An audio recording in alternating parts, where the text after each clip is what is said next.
Welcome to another lunchtime chat. Today's topic is starting something new or new beginnings or however you want to say it. And I understand that's a pretty broad topic. Obviously, that could include a lot of things. So for today, we're specifically sticking with just entrepreneurial endeavors, essentially. And I was just curious what you guys have experienced in that realm. And then I also wanted to talk a little bit about my experience with that over time. And so we'll just dive right in. I've done several different entrepreneurial adventures or endeavors, I guess you could say. And yeah, it's always interesting. It's always difficult to get started. But for me, it's always involved this type of work. So, whether it's been a commercial firewood lot or I've done a little, tree service work, that type of stuff. I've even done some logging with the equipment and everything, had a cat side, all of that. So, yeah, I've done a few things, and each one has its challenges, and each one has its ups and downs like everything else. Of course, logging's a tough gig when you got the equipment and everything. I like the actual logging part of it. I think the toughest part for me, the part I didn't like, was equipment breakdowns, things like that. It costs you thousands of dollars in a minute. Or you think you had money and then something breaks down and now you go to the bank for a loan.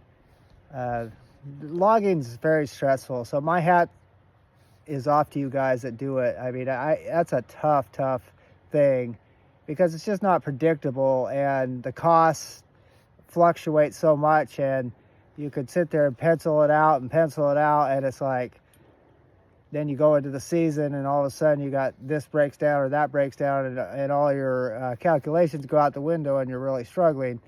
Or you could have a great season. It could go either way. It doesn't have to go the negative way, but you guys who log, you know what I mean. So I'm sure I don't have to tell you what that's like. At least with cutting, yes, there's costs with this, but if I smash a saw, even a real nice saw is $2,000. If you got a piece of logging machinery out there and that thing breaks down, I mean, and you need a new engine or something, it could be 50 grand or six. I mean, it's wild. So, of course, you're making more money, but yeah, anyway, it's like throwing numbers in a hat and hoping it all comes out.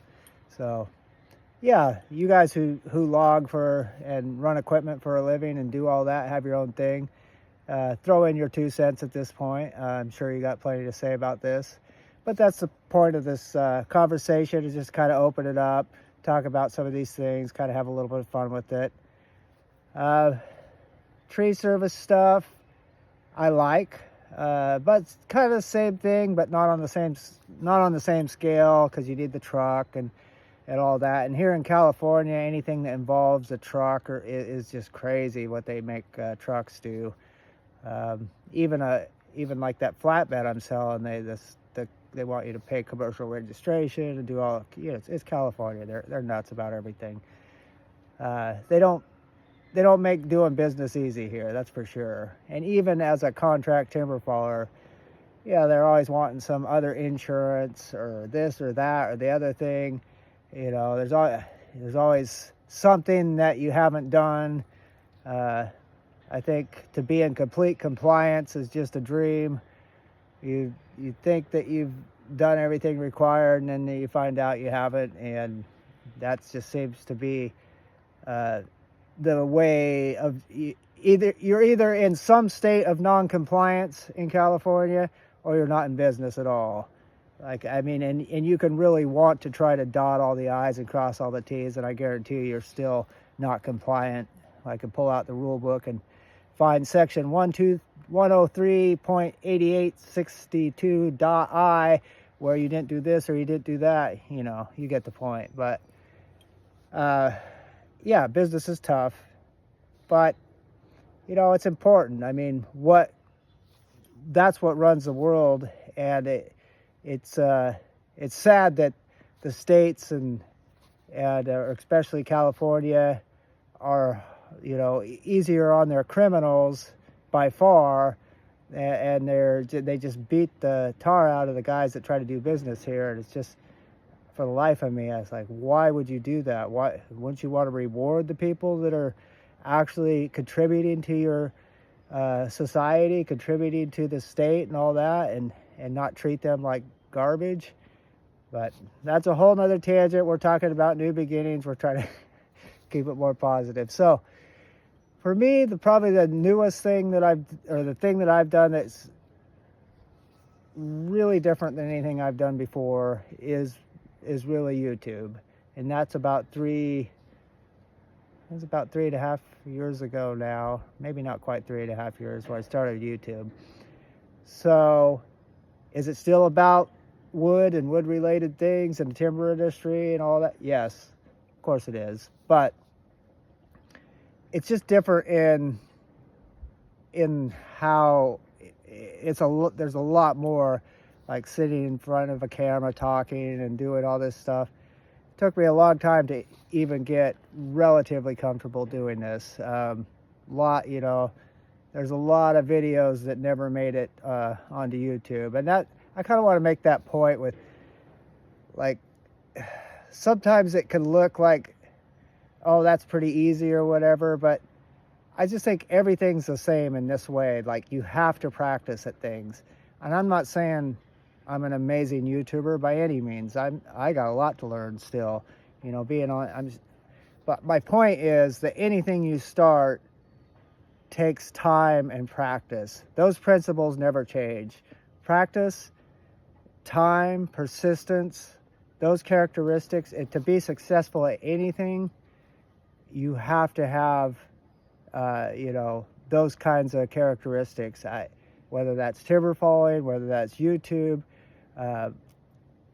if you don't have, you can have all the talent in the world, but if you don't have the persistence and the ability to fight through the difficult stuff that always comes when you're starting something or getting something up and going, not to mention maintaining it once you do, if you don't have those characteristics, then you're just, you're really not cut out to have your own thing. It's just because you have to have those type of personality traits where you can fight through discouragement and roadblocks and overcome things, overcome challenges.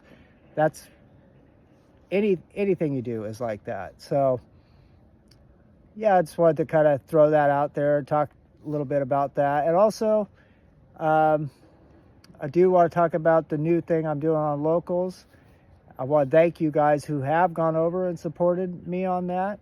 I really appreciate it. I'll leave a link in the description, or at least I'll try to. I've been having technical difficulties lately, but I'll leave something over there in the description so you can check that out. The online timber falling school that I'm trying to get up and running. Speaking of starting, and I'm just going to take a minute here and just say thanks to you who have come over.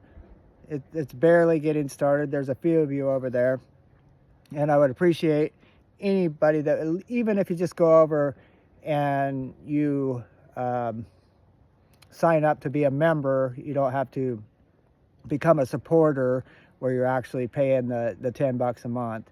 Either one is great. And also, if you could just give the videos a view and a like or something. It's kind of like doing something like this. Like, I remember when I first started YouTube, it took me forever just to get over that 100 subscriber mark. I mean, I don't even think I was over that in the first year. And I mean, I think I was trying to put out a video a week or something. And it's just, that's the way it is. When you start something, it's hard to get started. It's like, and then the other thing about stuff like this is, it's like a restaurant with no cars in the parking lot. When you start something new on the internet, people pull up, they look, they say, oh, we don't see any subscribers, not a lot of likes, not a lot of views. Must not be any good. It's kind of the, and it could be great, it could be good content, but that's just how it is. I mean, that's how we are as people. I do it. I'm surfing through and looking at something, and I'm not sure what a channel is. I look down there. How many subscribers do they have? What's the view count? Is it, does that mean it's good? It could, but it doesn't have to. I mean, my point is, you could have decent content, or I'm sure there's lots of content on YouTube and all over on the internet doesn't get many views, that's probably really good, but they just don't happen to be big channels. So I've always thought that's one thing that's just rather entertaining about the whole thing, is like it is definitely like that. So all this to say, if you could go over, help me out here. It's kind of like starting a campfire, trying to blow on the thing, get a little bit of momentum. And it will definitely help that out. And I think when it's all said and done, I don't know how long it's going to take me to build that, but I mean, I'm anticipating, a year where I'm putting videos on there and getting that catalog of training videos on there built up before I know I would feel like, oh, okay, it's worth being a supporter. But I've got people over there that have become supporters just because they like this channel, and then they just went over there and became supporters.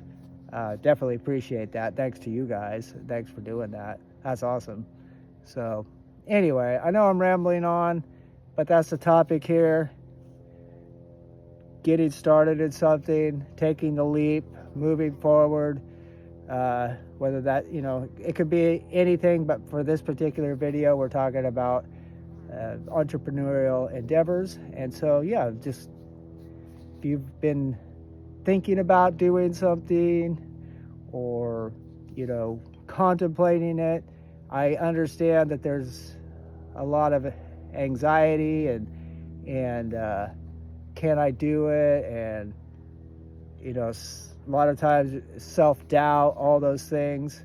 And just know that when you see people, whether it's out here, running a business, or on YouTube, or whatever it is, I mean, everybody experiences that. So if you've got a good idea and you've got something that you've been contemplating,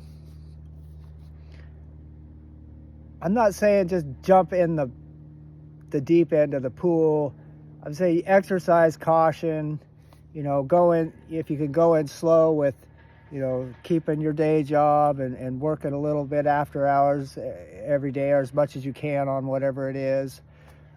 Do it. I do recommend doing it that way, because I've jumped into this deep end before on stuff, and the sink or swim thing. And the problem is, just like I said, with most things, you don't just jump in the deep end, quit your day job, and then off you go.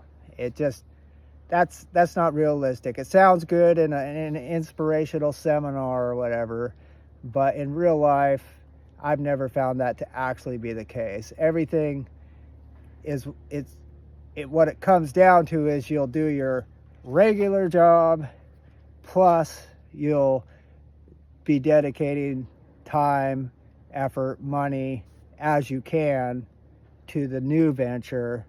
And then at some point, if you're going to completely go into the new venture at some point,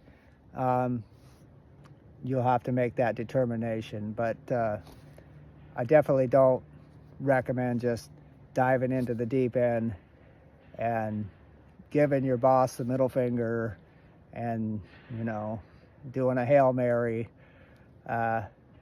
Why do I not recommend that? Because I've done it, and I've always lived to regret it. I'll put it that way. And I just don't think that's the way. But to each his own. Hope you guys enjoyed the talk. I will catch up next time with you on the next chat. All right. Talk to you later.